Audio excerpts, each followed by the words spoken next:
ఇది కాదు కదా, మేము చాలా సిస్టమేటిక్గా విశ్లేషించుకొని కంప్లైంట్ వచ్చిన వెంబడే ఎఫ్ఐఆర్ చేసి ఒక పద్ధతి ప్రకారం ఈరోజు ప్రభుత్వం చర్యలు తీసుకున్నది.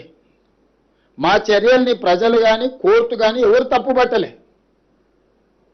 కేటీఆర్ జడ్జిగా, ఆర్ఎస్ ప్రవీణ్ కుమార్ ఐఓగా ఈయన విచారణ చేసిండు, ఆయన శిక్ష విధించేసిండు. అసలు ఏం సిగ్గు కూడా పడారంటే అసలు ఇంత సిగ్గు తప్పిపోయిన వీళ్ళనంటే నాకు అర్థమే అవుతలేదు. ఇప్పుడు ప్రభుత్వానికి పోలీసులకు చట్టాలు ఉన్నాయి. ఫోక్సో కేసులా ఫిర్యాదు రాగానే ఎఫ్ఐఆర్ చేయాలా? 0 మీద ఎఫ్ఐఆర్ చేసినాం. ఎఫ్ఐఆర్ చేసిన తర్వాత పేరెంట్ స్టేట్మెంట్ చేసినాం.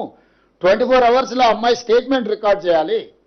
ఆ ప్రకారం చేసుకుంటే అమ్మాయి దగ్గర కోర్టు దగ్గరికి తీసుకెళ్లి 164 స్టేట్మెంట్ చేయాలి. ఇది సెన్సిటివ్ కేసు. ఫోక్సో కేసులో ఎవరి వివరాలు చెప్పడానికి లేదు. వాళ్ళలాగా రోడ్డు మీద వాడు మాట్లాడితే ఆ కుటుంబాల వేదన, ఆ అమ్మాయి కుటుంబానికి ఎంత ఆవేదన ఉంటుంది. వీళ్ళు అడ్డగోలుగా ఇచ్చేసి ఆ అమ్మాయి ఫోటోలు పెట్టి, ఆ అమ్మాయి తల్లిదండ్రుల ఫోటోలు పెట్టి, అసలు కేటీఆర్ అనేటోడు అసలు మనిషా? ఎవడన్నా మనిషి ఇట్లా వ్యవహరిస్తాడానికి? రాజకీయాలు కావాలంటే ఎన్నికల్లో కొట్లాడు.